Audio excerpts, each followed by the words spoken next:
What's up, everybody? Rex Extreme World, and today we are back in Lego Night of the Zoopocalypse. This is episode 2.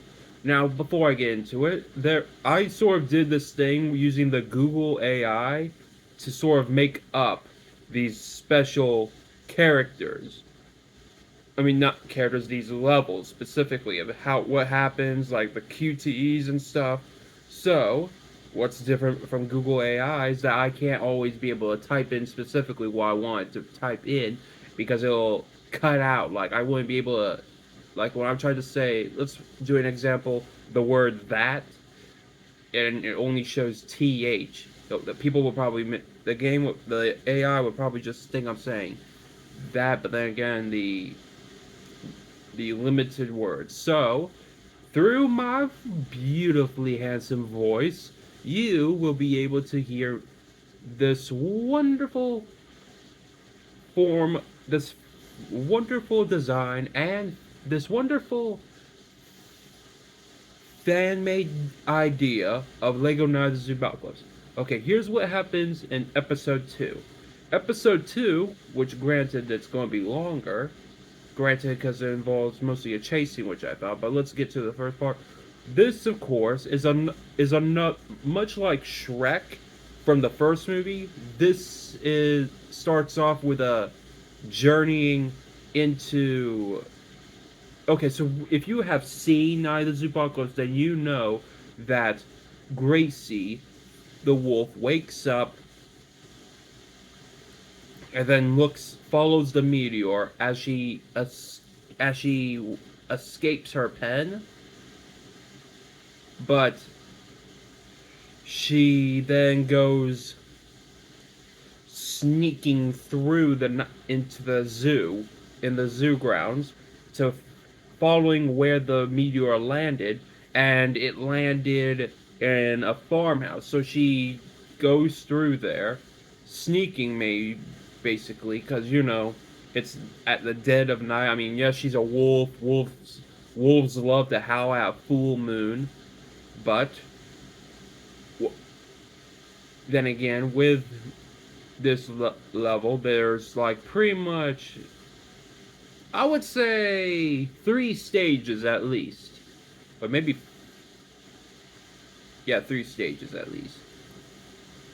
So the first stage was obviously Gracie, which I just mentioned. She goes over to travel, or it could activate.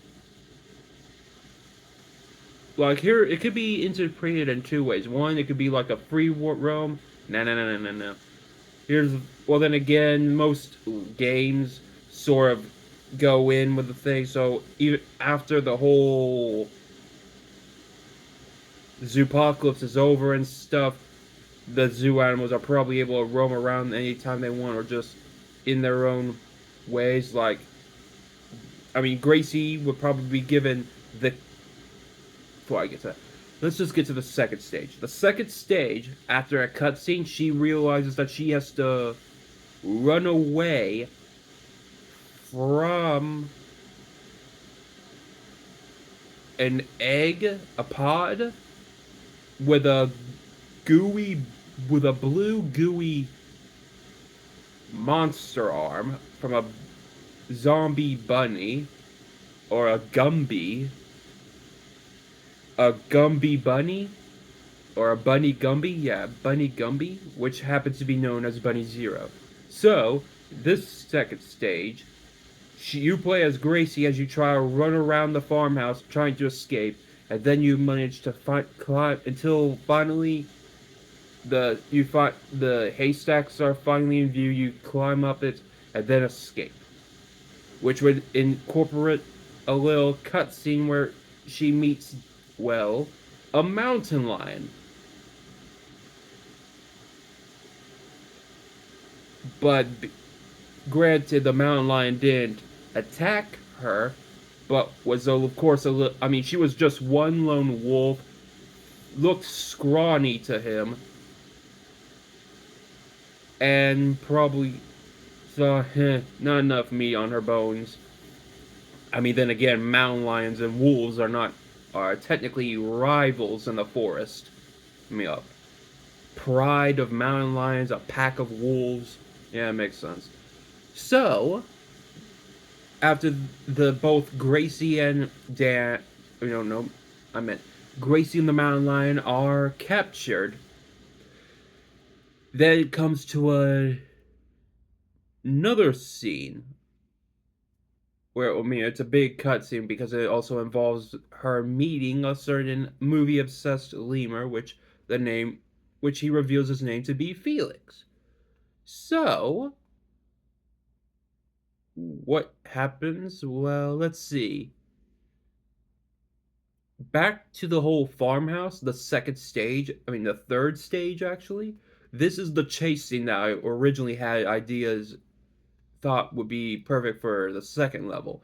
This time, you play, but only temporarily, but do not fully unlock Bunny Zero. Because she's still sort of the bad guy.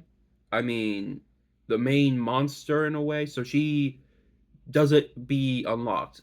I mean, imagine Davy V. Jones, Blackbeard, Barbosa, Davy Jones, Cutler Beckett, Blackbeard from Lego Pirates of the Caribbean.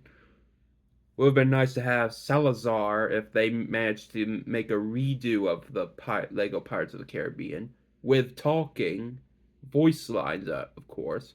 And in this third stage, you gotta try to infect.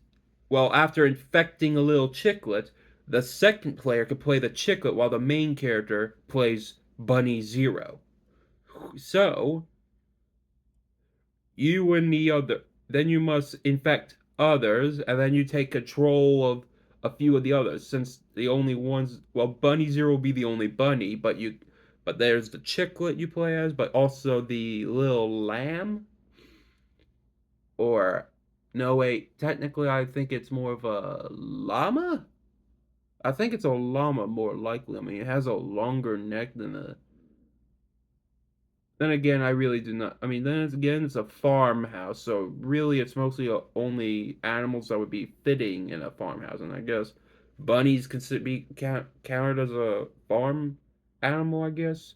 So we'll just skip on what that woolly creature is, because even I'm a little confused because there are people saying that they're either llamas or alpacas or even lambs. So, uh, with those three choices, you have to infect so many animals, but it's only temporary. Then the fourth stage, this might come into shock. You must play. Originally, this idea was that you play as three different individuals with three different pathways who escape a certain animal. So but then again, let's get before we get to the chase path. There's also another. This one is with this one is with where a gorilla by the name of Fred realizes something suspicious going on. Like he was sensing something going weary. He was weary of something not feeling right. And of course he should be when he and his fellow primates, including a proboscis monkey Felix, hate that guy. But they were attacked by the zombie chicklets. And of course, you have to play as a big Lego figure with a tiny minifigure. And let me remind you that these are animals, so they aren't going to be like standard Lego figures, not like Hulk or anything. These are basically animal designs, and they have to fit them. So, so with this, you play as both Fred and Felix as you face off against chicklets. However, if you miss an attack, it does not affect the bite does not affect yet. However, I mean, granted, you would probably have also a little QTE where Fred protects Felix, but then sadly, Felix, after finishing the QTE, Felix just betrays Fred and uses him as a step stool, a ladder, or a ladder to jump out of the primate pen and leaving poor Fred to deal being infected by so many of those monstrous chicklets. So this is where the chase path is, where you either mainly the primary character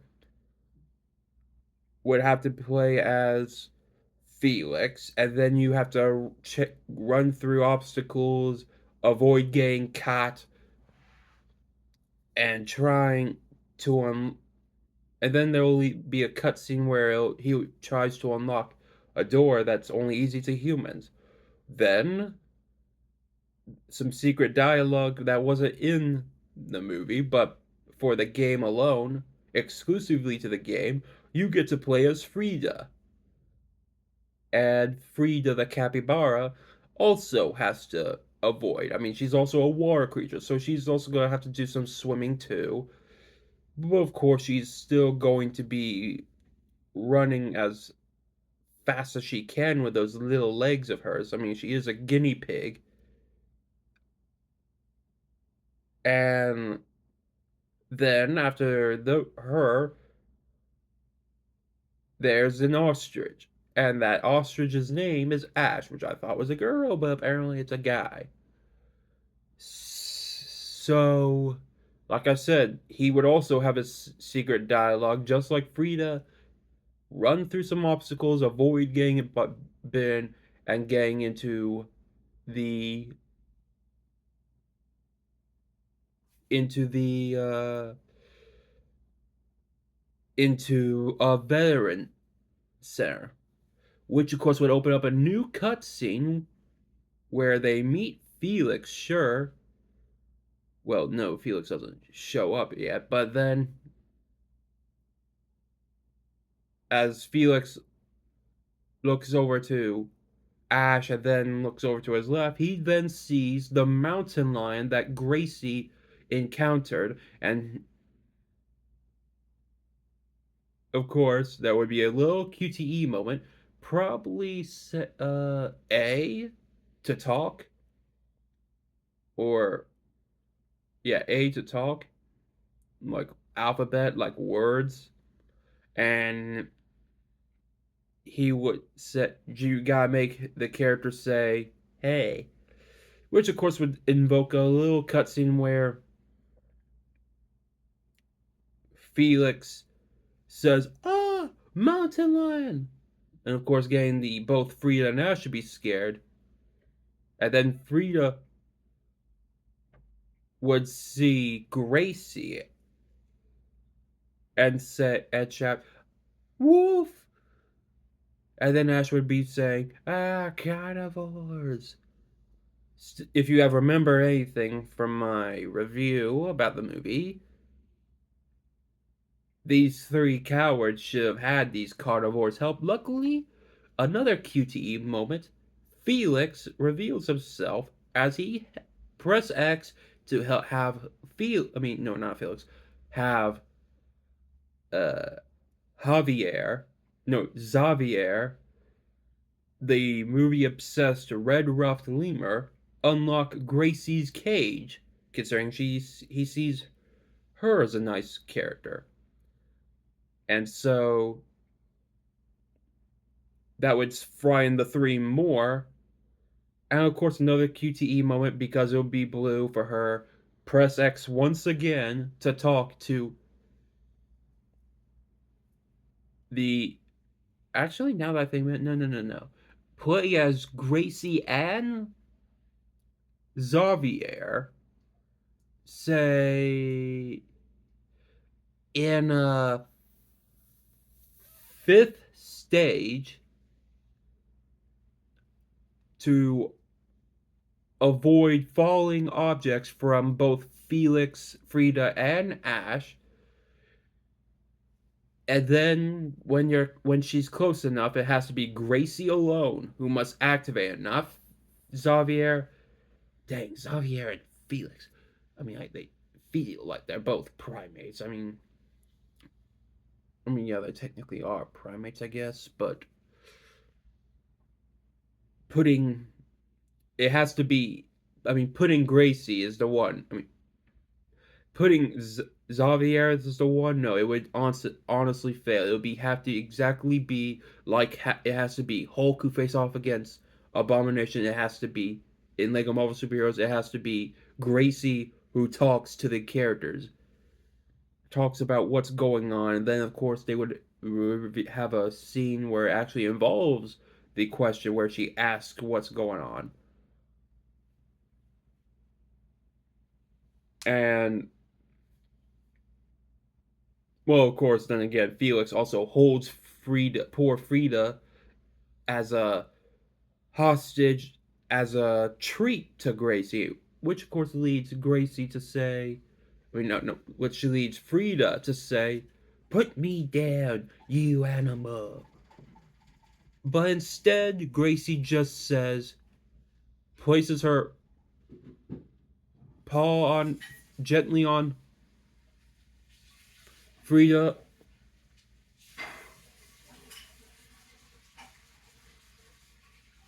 Or I don't know really know who's she placed it on, but oh wait, she did put on Frida, her paw on Frida, but only for a little. But when Frida says monsters, exactly the word monsters, and then saying overruns the zoo, then it will show a cutscene where Dan wishes to be free to help, where he tries to smile friendly as he could be. He even tries to talk about how about the how about the watering hole rule. Like he said he would abide by the watering hole rule as long as he was freed. And of course, all of them were hesitant at least. I mean, even Gracie would say, "What's the watering hole rule?" And of course, like I said in this one thing where I literally said in the video, where I quoted in the title, why did Dan want to escape the zoo so badly? I mean, I think that's what I wrote. I mean, it's been a long time. Should have looked at that if I were going to quote it, but he would state that the watering hole rule about how animals between carnivores, especially carnivores and herbivores, would leave each other alone, especially when it comes to a problem in the wild, such as dying of thirst.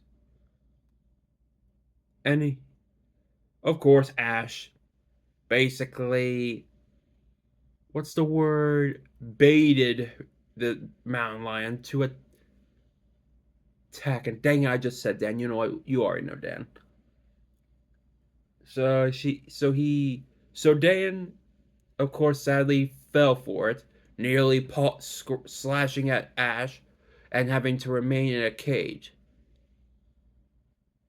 Which, of course, he also says, except for the wolf, which the stupid lemur had already let out. And again, she doesn't have that much bone, so how much strength could she have unless it's involved with her teeth, her fangs? Then I would say a sixth stage where they must. Well, actually, here's the thing. I would probably say that you get to control all four animals, mainly Gracie, Xavier, Felix, Frida, and Ash, as you try to avoid getting attacked by a leg from a zombie Fred. Maybe a few QTEs, such as X or A or B or Y. Don't know in that order, but probably, yeah. And, well, maybe with Xavier pressing X to figure out, like earlier with Gracie, to unlock the key, to escape the vet office. But of course, Gracie would have to also. Well, Gracie's actually can. No, no, no. Wait, Gracie also must fend for her. Must also block the door. But then again, being the cowards they are, the four of them just left her to hold the door. Luckily, with a few QTE moments, you get to be control Dan as he press B to grabbing the leg, slap pressing B rapidly to shake it, then press X to throw it, pressing A to jump a distance to get closer to grab the key. Well, you also have to press B too to grab the key.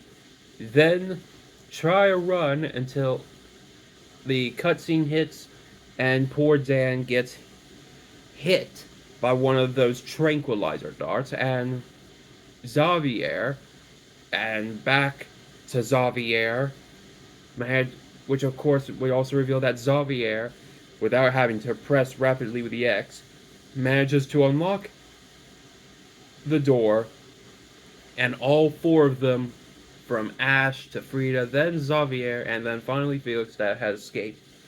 Well, of course, there would be one more QTE moment where Gracie must pull Dan using the left thumbstick, pulling backward, so down, and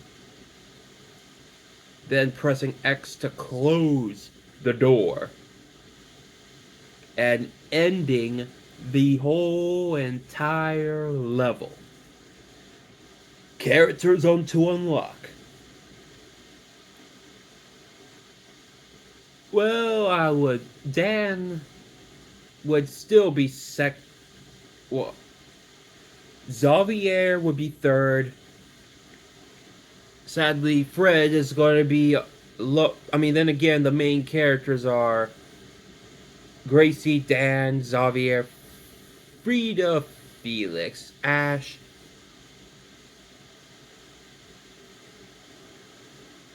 Gracie, Dan, Xavier, Frida, Felix, Ash, and then the seventh member will reveal herself later on, but that'll be in third level and third episode.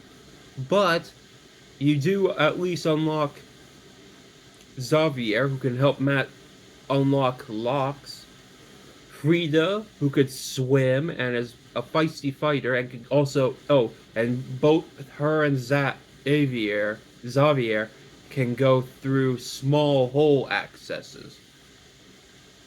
And Xavier can also do puzzles too, in a way, even much more better than Felix. And Ash, being an ostrich, can run fast and can jump higher. Well, then again, that's pretty much obvious.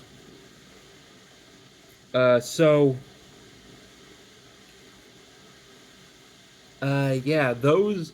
But of course, sadly, you can't unlock Dan yet, because he would have to be unlocked, surprisingly,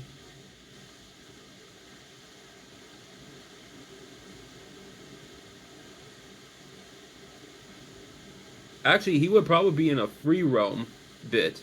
Yeah, that's right. We'll get to that in a bit. But for now, I hope you all enjoy episode 2, and I'll see you all next time. Bye!